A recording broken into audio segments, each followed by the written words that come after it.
Bismillahirrahmanirrahim. Assalamualaikum warahmatullahi wabarakatuh. Nama saya Muhammad Adi Nastiar dari jurusan Ilmu Al-Quran dan Tafsir Fakultas Syariah UIN Maulana Malik Ibrahim Malang. Insya Allah akan melaksanakan tugas pemaparan materi dari mata kuliah Ulumul Hadis 2 yang diampu oleh Al-Mukarram Al-Ustadz Miski MAG. Kali ini saya akan membahas tentang metode-metode pensyarahan hadis yang terdiri dari 3 macam metode, yaitu metode tahlili, metode ijmali, dan metode maudhu'i. Yang pertama yaitu metode tahlili. Pengertian dari metode ini adalah tahlili berasal dari bahasa Arab halala yuhallilu tahlilan, yang berarti menguraikan atau menganalisis.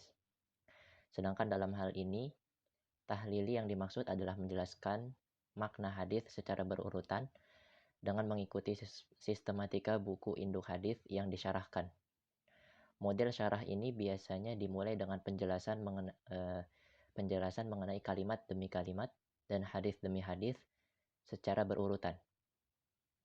Uraian ini menyangkut beberapa aspek yang terkandung dalam hadis seperti kosakata, konotasi kalimat, asbabul wurud jikalau ada, kemudian kaitannya dengan hadis lain, dan pendapat-pendapat yang beredar di sekitar pemahaman hadis tersebut, baik yang berasal dari para sahabat, tabi'in maupun para ulama-ulama hadis. Dari sekian metode yang ada, metode ini merupakan yang paling lama dan paling sering digunakan.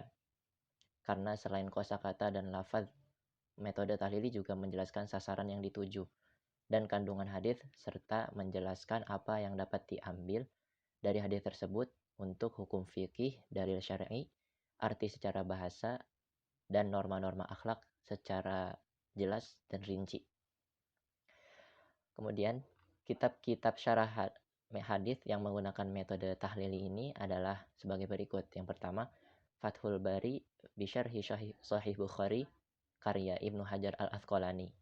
Yang kedua, Subuhus Salam karya Al-Sun'ani. Kemudian yang ketiga, kitab Al-Kawakib Al-Dirari fi Syarhi Al-Bukhari karangan Syamsuddin Muhammad bin Yusuf bin Ali Al-Kirmani. Yang keempat, Al-Irsyad Al-Syar'i li Syarhi Sahih Bukhari karangan Ibnu Abbas Sihabuddin Ahmad bin Muhammad Al-Qastalani. Yang kelima, Syarah Al-Zarqani ala Muwatta ala Imam Malik karya Muhammad bin Abdul Al-Baqi bin Yusuf Al-Zarqani. Karakteristik dari metode tahlili yang membedakan dengan metode lainnya adalah yang pertama, pensyarahan dilakukan dengan pola penjelasan makna yang terkandung di dalam hadis secara komprehensif dan menyeluruh. Yang kedua, dalam pensyarahannya tersebut, hadis dijelaskan kata demi kata, kalimat demi kalimat secara berurutan, serta tidak terlewat juga asbabul wurud jika hadis tersebut memiliki asbabul wurud. Yang ketiga, diuraikannya pemahaman-pemahaman yang pernah disampaikan sebelumnya, baik dari para sahabat, para tabi'in maupun para pensyarah hadis lainnya dari berbagai disiplin ilmu. Yang keempat, menguraikan munasabah antara satu hadis dengan hadis yang lain. Kelima, dalam mensyarah hadis diwarnai dengan kecenderungan pensyarah terhadap madhab tertentu, sehingga muncul berbagai corak pensyarahan seperti corak fikih dan corak lain yang dikenal dalam bidang pemikiran Islam lainnya. Kemudian saya akan memaparkan contoh penerapan dari metode tahlili ini. Itu sebagai berikut. Ada sebuah hadis, saya akan membacakan sebuah hadis, yaitu Haddatsana Ahmad bin Abdullah bin Ali Al-Manjufi qala haddatsana Rauha qala haddatsana Auf 'anil Hasan wa Muhammad an Abi Hurairah anna Rasulullah sallallahu alaihi wasallam qala man ittaba'a janazah muslimin imanan wa ihtisaban fa shalla 'alaiha wa aqama hatta tudfana raja'a bi qirataini minal ajri kulla qiratin mithlu uhudin wa man shalla 'alaiha wa raja'a qabla an tudfana fa innahu yarji'u bi qiratin. Yang artinya, wallahu a'lam bishawab, meriwayatkan kepada kami Ahmad bin Abdullah bin Ali Al-Manjufi berkata, meriwayatkan kepada kami Rauha berkata, meriwayatkan kepada kami Auf dari Hasan dan Muhammad dari Abu Hurairah radhiyallahu anhu bahwa Rasulullah Shallallahu alaihi wasallam bersabda, barang siapa yang melayat jenazah orang muslim karena iman dan ikhlas bersamanya sampai melaksanakan sholat jenazah dan menyelenggarakan pemakamannya hingga selesai, maka orang itu membawa pahala 2 kirot. 1 kirot kira-kira sebesar bukit Uhud. Barang siapa yang ikut sholat jenazah saja, kemudian dia pulang sebelum dimakamkan, maka orang itu hanya membawa pulang pahala 1 kirot.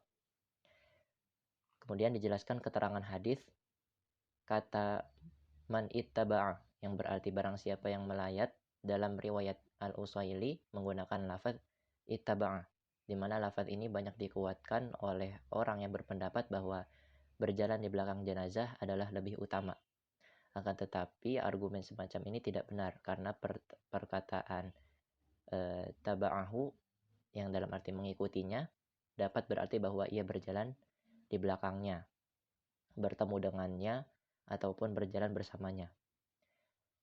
Kemudian lafaz ittaba'hu juga mempunyai arti yang sama dengan taba'a. Hal ini dijelaskan oleh hadis lain yang diriwayatkan oleh Imam Ibnu Hibban dan perawi-perawi lainnya dari Ibnu Umar tentang berjalan di depan mayat. Kemudian lafaz waka nama'ahu yang artinya bersamanya, maksudnya dengan orang muslim. Dalam riwayat Al-Kashmihani, lafaznya adalah ma'aha, maksudnya bersama jenazah. Kemudian kata wayuf rogu yang artinya hingga selesai, ada yang meriwayatkan dengan lafaz wayaf rugo. Riwayat ini menunjukkan bahwa pahala sebesar 2 kirot itu diperoleh dengan ikut mensolatkan dan mengantarkan ke kuburannya. Sedangkan orang yang hanya melakukan sholat saja, maka ia hanya mendapatkan pahala 1 kirot. Pendapat ini adalah pendapat yang kuat, berbeda dengan pendapat yang berpegang pada zohir hadis. Mereka berpendapat bahwa orang tersebut memperoleh pahala sebesar 3 kirot setelah digabungkan. Dari syarah yang dilakukan Ibnu Hajar tersebut, dapat disimpulkan bahwa dalam menerangkan hadis, beliau menggunakan riwayat dari para ulama. Penjelasan banyak didominasi oleh mereka, sehingga uraian yang panjang lebar tersebut hampir bahkan tidak dapat ditemukan pendapat dari seorang syarih. Selain itu juga beliau menjelaskan kosakata yang terdapat di dalam hadis, lengkap dengan riwayat perbedaan lafaz jika ada. Dijelaskan maksud kata per kata, terutama kata yang gharib. Dijelaskan tata bahasanya, terutama aspek nahwu dan balaghahnya. Beliau juga mengemukakan analisis tentang periwayat rawi sesuai urutan sanad. Dijelaskan hanya pada periwayat yang tidak jelas, mustarok ataupun yang dipertentangkan kesikohannya terhadap matan. Kemudian sababul wurud juga dikemukakan dikemukakan lafal matan hadis lain dari mukharij lain. Kemudian diterangkan maksud hadis tersebut secara keseluruhan. Dengan demikian dapat kita simpulkan bahwa meskipun syarah tahlili ini mengandung uraian yang lebih rinci, namun karena berbentuk ma'thur, pendapat pensyarah sangat sulit ditemukan. Kemudian melangkah ke metode yang selanjutnya, yang kedua, yaitu metode ijmali. Pengertian dari metode ijmali adalah menjelaskan atau menerangkan hadis-hadis Nabi Shallallahu Alaihi Wasallam sesuai dengan urutan yang ada dalam kitab Kutubus Sittah secara ringkas, tapi dapat mempresentasikan makna literal hadis dengan bahasa yang mudah dimengerti dan mudah dipahami.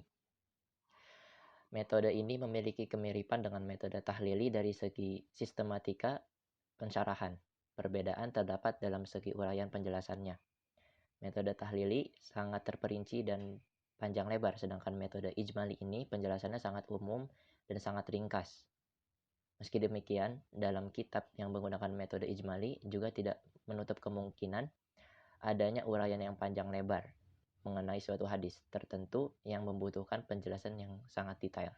Akan tetapi penjelasan tersebut tidak akan seluas metode tahlili yang tadi telah kita pelajari bersama-sama. Kemudian beberapa kitab syarah yang menggunakan metode ijmali adalah sebagai berikut. Yang pertama, Syarh Al-Suyuti li Sunan Al-Nasa'i yang dikarang oleh Imam Jalaluddin As-Suyuti. Yang kedua, Qut Al-Mughtazi ala Jami Al-Turmudzi yang dikarang oleh Jalaluddin As-Suyuti. Yang ketiga, Aun Al-Ma'bud Syarah Sunan Abi Dawud yang dikarang oleh Muhammad bin Ashrat bin Ali Haidar Al-Siddiqi Al-Azim Abadi. Kemudian karakteristik dari metode ijmali yang membedakan dengan metode lainnya adalah sebagai berikut. Pensyarah langsung melakukan penjelasan hadis dari awal sampai akhir tanpa perbandingan dan penetapan judul. Yang kedua, penjelasan umum dan sangat ringkas karena pensyarah tidak memiliki ruang untuk mengemukakan pendapat sebanyak-banyaknya. Kemudian contoh penerapan dari metode ijmali ini. Saya akan membacakan sebuah hadis, yaitu babu hifdzis sirri, yaitu bab menjaga rahasia. Yang langsung saja saya bacakan artinya, yaitu rahasia yaitu suatu hal yang disepakati untuk disembunyikan. Ada kalanya berbentuk perkataan dan ada kalanya keadaan yang seharusnya dijaga kerahasiaannya. Pada contoh di atas dapat dilihat penjelasan bab menggunakan model yang lumayan singkat dan padat serta langsung masuk pada poin pembahasan tanpa menjabarkannya cara pembacaannya ataupun penjelasan secara bahasa dan istilah terlebih dahulu. Kemudian melangkah ke metode yang selanjutnya, yang terakhir, yaitu metode maudhu'i atau bisa juga disebut metode tematik. Metode maudhu'i dalam mensyarah hadis adalah merupakan metode pemahaman hadis yang memiliki tema atau topik yang sama. Selain itu, ada yang mendefinisikan metode maudhu'i yaitu metode pemahaman hadis yang sesuai dengan tema tertentu yang dikeluarkan sebuah kitab hadis. Dari kedua definisi tersebut memiliki perbedaan, yakni yang dari segi cakupan kitabnya. Pada definisi pertama tidak dicantumkan cakupannya, sedangkan pada definisi yang kedua, cakupan metode ini adalah hadis yang sama temanya dan dalam satu kitab hadis. Contohnya seperti pendidikan dalam perspektif hadis dalam kitab Al-Bukhari dan lain-lain. Dari pengertian di atas dapat kita simpulkan bahwa inti dari metode maudhu'i dalam memahami hadis adalah memahami hadis Nabi Shallallahu Alaihi Wasallam yang memiliki tema yang sama, sehingga akan menjadikan pemahaman hadis yang komprehensif dan tidak sepotong-potong. Kemudian kitab-kitab yang menggunakan metode maudhu'i. Di sini saya akan menyebutkan beberapa kitab. Yang pertama yaitu kitab Bulughul Maram karya Ibnu Hajar Al-Asqalani. Yang kedua, Syarh Ahadits Khairul Bariyah min Sahih Bukhari karya Syamsuddin Muhammad bin Umar bin Ahmad. Yang ketiga, Fathul Mannan Syarah Musad Al-Jami' yang dikarang Muhammad Abdullah bin Abdirrahman. Kemudian karakteristik yang membedakan dengan metode lain dan juga sekaligus langkah-langkah dari metode maudhu'i adalah sebagai berikut. Yang pertama, menetapkan tema atau topik pembahasan tertentu. Yang kedua, menghimpun hadis-hadis yang memiliki tema atau topik tertentu. Yang ketiga, menyusun hadis-hadis secara sistematis sesuai asbabul wurud jika ada. Kemudian yang keempat, memahami korelasi hadis-hadis dari satu riwayat dengan riwayat yang lainnya dan melihat korelasi serta relevansi hadis-hadis tersebut dengan ayat-ayat Al-Quran yang sesuai dengan tema pembahasannya. Yang kelima, melengkapi pembahasannya dengan ayat-ayat Al-Quran dengan topik yang sama. Yang keenam, menguji otentisitas dan validitas hadis, baik sanad maupun matannya, kemudian menentukan derajat hadis tersebut. Yang ketujuh, mengkaji secara komprehensif hadis-hadis yang telah dikumpulkan dengan pendekatan-pendekatan ilmu bantu, baik secara linguistik atau bahasa, sosiologis, antropologis, psikologis, maupun yang lainnya. Dan yang terakhir, yang ke-8, yaitu menyusun jawaban yang sistematis, terfokus, gamblang, sebagai hasil pemahaman dari hadis, serta jawaban bagi suatu permasalahan tertentu. Kemudian contoh penerapan dari metode maudhu'i atau metode tematik ini adalah sebagai berikut. Dari Abu Hurairah radhiyallahu anhu, ada seorang laki-laki berkata kepada Nabi Muhammad SAW, "Berilah aku wasiat." Beliau menjawab, "Engkau jangan marah." Orang itu mengulangi permintaannya berulang-ulang. Kemudian Nabi SAW bersabda, "Engkau jangan marah." Hadis ini diriwayatkan oleh Imam Bukhari. Sahabat yang meminta wasiat dalam hadis ini bernama Jariyah bin Qudamah radhiyallahu anha. Ia meminta sahabat dengan Nabi SAW dengan sebuah wasiat yang singkat dan padat yang mengumpulkan berbagai perkara kebaikan agar ia dapat menghafalnya dan mengamalkannya. Maka Nabi SAW berwasiat kepadanya agar tidak marah. Kemudian ia meminta permintaan itu berulang-ulang. Sedang Nabi SAW tetap memberikan jawaban yang sama, yaitu jangan marah. Ini menunjukkan bahwa marah adalah pokok dari berbagai kejahatan dan menahan diri dari pokok segala kebaikan. Marah adalah bara yang dilemparkan setan ke dalam hati anak Adam, sehingga ia mudah emosi. Dadanya membara, urat sarafnya menegang, wajahnya memerah, dan terkadang ungkapan dan tindakannya tidak masuk akal. Dari Abu Hurairah radhiyallahu anhu, dia berkata, orang-orang miskin dari para sahabat Rasulullah SAW pernah datang menemui beliau, lalu berkata, "Wahai Rasulullah SAW, orang-orang kaya yang memiliki harta yang melimpah bisa mendapatkan kedudukan yang tinggi di sisi Allah Subhanahu wa Ta'ala dan kenikmatan yang abadi di surga, karena mereka melaksanakan sholat seperti kami melaksanakan sholat, dan mereka juga berpuasa seperti kami berpuasa.